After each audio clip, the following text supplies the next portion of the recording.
வெளிநாட்டுல இருந்து வருவா பலகாரம் வீட்டு வச்சுக்கிறேன். என்ன பண்றோம்? முறுக்கு வாடா. டேய் ஆமா மறந்துட்டேன். என் மகனுக்கு ரொம்ப பிடிக்கும் முறுக்கு சுடுறதுக்கு ஆள் கூட்டினு சொன்னேன். ஐயோ ஆள் வந்து சுட்டுங்கிறாங்க பாரு. யாரு முறுக்கு சுட பள்ளி இல்லாததுக்காக ஒரு 30 பேர் கூப்பிட்டுக்கிறேன். டேய் பல்லுல அது கேவீங்களா ஏன் கூப்பிட்ட? ஏமா அது கூப்பிட்டா முறுக்கு சொல்லாது. சுட்டு முறுக்கு அப்படியே கிடக்கும். சரி அதெல்லாம் இருக்கட்டும். ஆதரசன் சொல்றது வடை சுடுறதுக்கு ஆள் கூப்பிட்டேன். வடை சுடுறதா நாய் கட்சி போக முடியும். 40 பேர் கூப்பிட்டுக்கிறேன். ஏன்டா நாய் கட்சி சொல்லு? நாய் கட்சி போக முடியாது. எண்ணெய் பழக்கத்தை சாப்பிட மாட்டாங்கம்மா. அதனால அவங்களும் கூப்பிட்டுக்கிறேன். அப்புறம் சுடுற வடை அப்படியே கிடக்கும். வேற ஏமா அவனுக்கு ஓட்ட வடை போடுமா? அம்மா என்ன அவசரமா இருக்கு ராஜா. முக்கியமான விஷயம் மறந்துட்டா சொல்லுங்களம்மா. உனக்கு தந்தி கொடுத்த காரணம் என்ன தெரியுமா? அப்பா உடம்புல தெரியலடா. ஆமாண்டா அப்பா நந்தா கூட கூட வந்தா அவரால் நிறைய பேச கூட முடியல. அதனால உடனடியா நாட்டின் பொறுப்பை நீ ஏற்றுக்கொள்ள வேண்டும். அம்மா எனக்கும் அனுபவம் போகாதம்மா. இதுவரை நம்ம நாட்டை சுற்றி பார்த்து கிடையாது. என்ன வைக்க நாட்டு மக்களை நான் பார்த்து கிடையாது. ஆகையினால இப்பொழுது நாட்டின் பொறுப்பை ஏற்றுக்கொள்ள முடியாதுமா. இப்போதே நாட்டின் பொறுப்பை ஏற்றுக்கொள்ள முடியாது. என்ன செய்ய கால நேரம் வரும்போது எடுத்துக்கிறேன். அது மட்டும் கிடையாது. நாட்டு மக்களை நாட்டு இயற்கை காட்சி பார்த்த பிறகு சமாளித்து தொடரமா நான் போயிட்டு வரமா. ராஜா பார்த்து பத்திரமா நாட்டை சுற்றி பார்த்து வந்து சீக்கிரமா அம்மா கிட்ட சொல்லு. முத்தாயி எப்படி இருக்கு? நல்லா இருக்கிறேம்மா. ஏண்டி திரும்ப அழைச்சு பாரு. அம்மா இன்னைக்கு எப்போதும் நினைப்பேத்தாமா. நான் உங்களை பார்க்காதால திரும்ப அழைச்சு போயிட்டேம்மா. பார்த்துட்டு இல்ல? ஆமா அம்மா உனக்கு பிரியாணி செஞ்சு வச்சிருக்கிறேன். அப்படியாம்மா? என்னதான் முறைன்னு எனக்கு தெரியலடா. நாட்டின் இளவரசி ஒரு வேலைக்கார பையன் சாப்பிட்டு வந்திருக்கிறான். இல்லங்க அது குழந்தைங்க. தோல் மேல கை போட்டுட்டாங்க. ஆமாண்ட மூணுல இருந்து நான் தானே வளர்த்தாதா. அவன் பொண்ணா முதல்ல இருந்து நான் வளர்த்தேன். சின்ன சிறு வயதில் இருந்து டேய் ஒரு சின்ன சிறு வயதிலே எப்படி எல்லாம் அவளை வளர்ப்ப? எப்படிலாம் வளர்த்து தெரியுமா? எப்படி சொல்லு? குழந்தை பல்லா கொடுனா போலாம். இப்பதான் வாங்கிக்க ராஜா. இப்பதான் வாங்கிக்க. மூஞ்சி பச்சை நல்லா கல்செடி மாரியா. அது கன்னி பர்மனி பாவி என் குழந்தைய எப்படி வளர்த்துன்னு எனக்கு தெரியாது. குழந்தைகிட்ட வாய் பயத்தை கொடுத்துட்டு ஊட்டுட்டான்னா வாய் பயத்தை எல்லாம் வந்து தோலை கொடுப்பான் குழந்தைகிட்ட. குழந்தை சாப்பிட்டீங்க இருக்கும். டேய் நீ என்ன பையன் எனக்கு தெரியாது. இட்லி கப்ல போட்டு குழந்தைக்கு ஊட்டுறான்னா அதை பாரு நிலா. இட்லி நீ எல்லாத்தையும் நீயே சாப்பிட்டுருவேன்.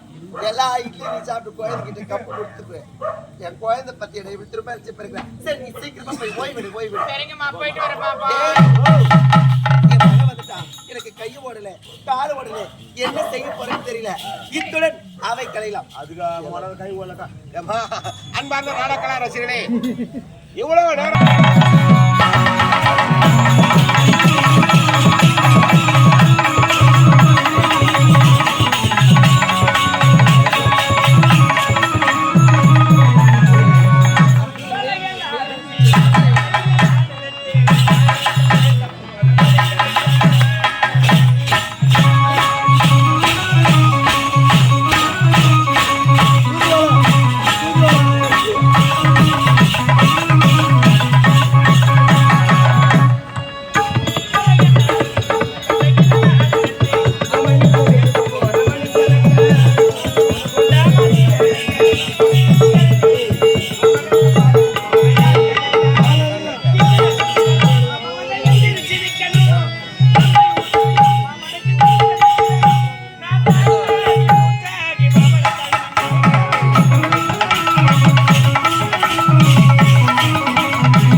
கன்னி தமிழ்நாடு கலை பிறந்த ஏடு காண்பர்கள் வியக்க வண்ணம் ஒவ்வொரு வேலையை திறமையோடு செய்து காட்ட தமிழ்நாடு புத்தி எடுத்தது தமிழ்நாடு மூவேந்தர் ஆண்டது தமிழ்நாடு கடந்து கடந்து வடிவு செய்து கண்ணகிக்கு சிலை எடுத்து தமிழ்நாடு இப்ப நாட்டில் ஒரு பகுதியில் இருப்பமையான இந்த முல்லை நாட்டில் ஏழை குடும்பத்தில் பெண்ணாக பிறந்து கனிமொழி என பெயரோடு சீர சிறப்போடு வாழ்ந்து வரேன்.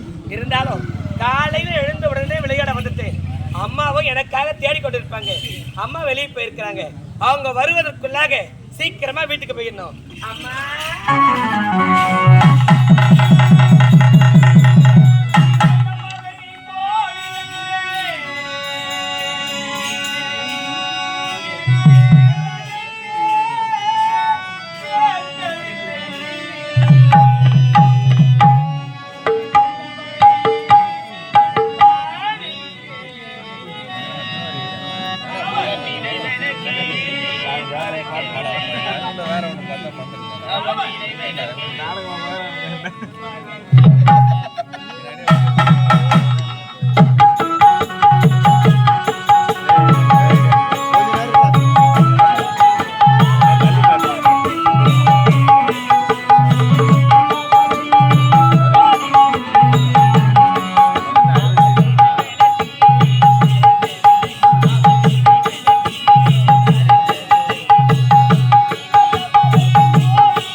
எனக்கும் அழகான பெண் குழந்தை பிறந்தது.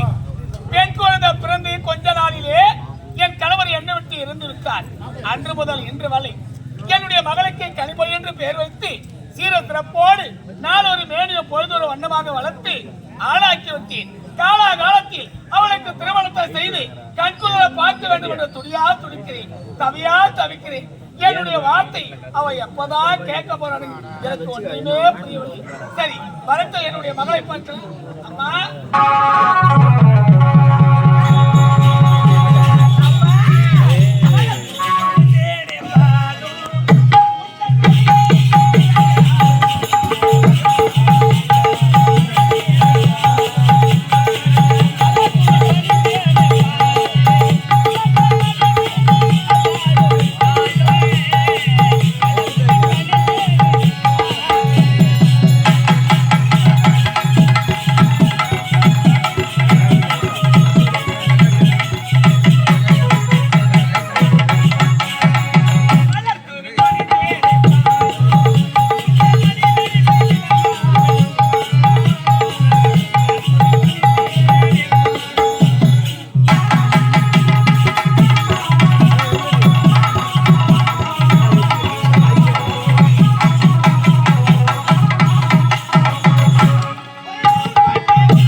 நான் பார்க்க வேண்டுமா? அப்படியா?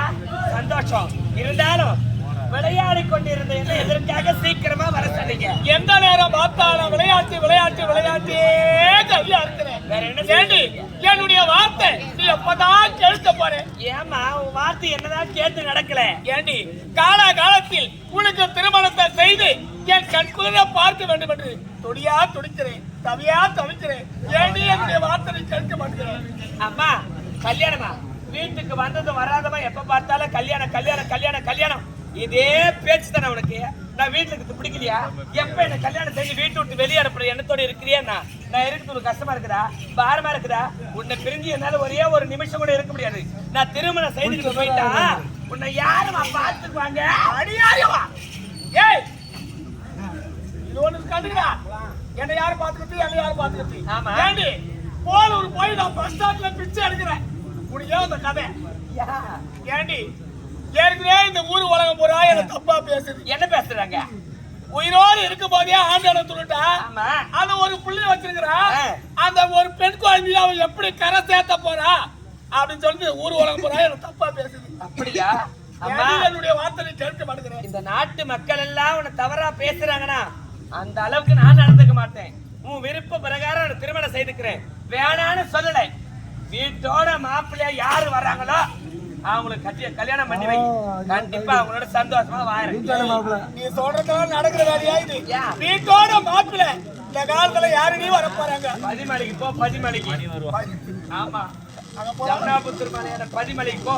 சரி, வீட்டோட மாப்பிள்ளை வர நிறைய பேர் காத்திருக்கிறாங்க. அங்க போல வராங்க. அதெல்லாம் தேவையில்லை. இப்போதே அஞ்சு வரைக்கு போறேன். ஐயா, ஆமாண்டி,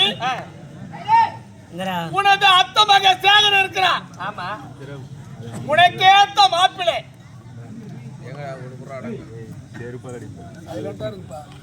இப்போது எப்படி இருக்கான்னு படிச்சவரா, பண்புள்ளவரா, அழகானவரா, அறிவுள்ளவரா, ஐட்டா இருப்பரா, குள்ளவா இருப்பரா, சிகப்பா இருப்பரா, கருப்பா இருப்பரா, இது வரைக்குமே தெரியாது. இருந்தாலும் உன் வார்த்தை இது வரைக்கும் நான் தட்டி கழிச்சதே கிடையாது. ஆமாண்டி, நீ கிழிச்ச கோட்டை தானந்தம் கிடையாது. அப்படி இருக்கும்போது நீ சொன்ன பிரகாரம் அத்தை மக சேகரையே திருமணம் செய்துக்கிறேன். இருந்தாலும் இப்பவே இங்கேயே இன்னைக்கே கல்யாணம் நடக்கணும். கேட்டுங்கப்பா, கல்யாணமே வேண்டாம்னு சொல்லியிருந்தா இந்த அத்தியூர்ல அத்தை மக சேகரன் சொல்லுவனே எனக்கு கல்யாணம் இப்ப வச்சாகணும்ன்றான். ஆமா, ஏண்டி கல்யாணம்னா சாதாரண விஷயம் ஆயுது? ஏண்டி போயிட்டு மாப்பிள்ளோட பாக்கணும், பரிசம் போடணும், எவ்வளவு வேலை இருக்குது. உடனே கல்யாணம்னா என்னடி? அம்மா, கல்யாணம்னு சொன்னதும் இப்பதான் கல்யாணம்னு ஆசைப்பட்டதம்மா. சரி, இப்போது அந்தியூர் சென்று அத்தை மக சேகர பரிசு போட்டு சீக்கிரமா வந்துருங்க. நீங்க வருவதற்குள்ளாக அதோ தெரியும் குளக்கரைக்கு சென்று தண்ணி எடுத்துட்டு வீட்டுல சமையல் செஞ்சு வைக்கிறேன். நீ வந்த உடனே இருவரும் சேர்ந்து சாப்பிடலாமா? ஏய், அங்க போறேன் இங்க போறேன் குளக்கரைக்கு போறேன்னு எங்கேயுமே பார்க்க கூடாது. எங்க போக மாட்டேன். காலமோ கெட்டு கிடக்கின்றது. மொட்டை பசங்க கட்ட பசங்க நிறைய சுத்துறாங்களா? மொட்டை பசங்க கட்ட பசங்க கூட. ஏய், இந்த ஊர உலகமே அப்படிதான் நடக்குது. ஆமா. ஏய், ஏழ்மையான குடும்பத்துல பிறந்திருந்தாலும் ஏன் பொண்ணு மானத்தோடு வாழ வேண்டும் என்று சின்ன வயசுல இருந்து உனக்கு சொல்லி சொல்லி வளர்த்திருக்கிறேன். ஆமாம்மா. சரியா? ஆகட்டும். பத்திரம் அந்த ஊருக்கு சென்று அத்தை மக சேகரனுக்கு உனக்கு பரிசு போட்டு வரேன். வீட்டுல பத்திரமா இரு. ஆகட்டும். சரியா? சீக்கிரம் போயிட்டு வந்துருப்பேன்.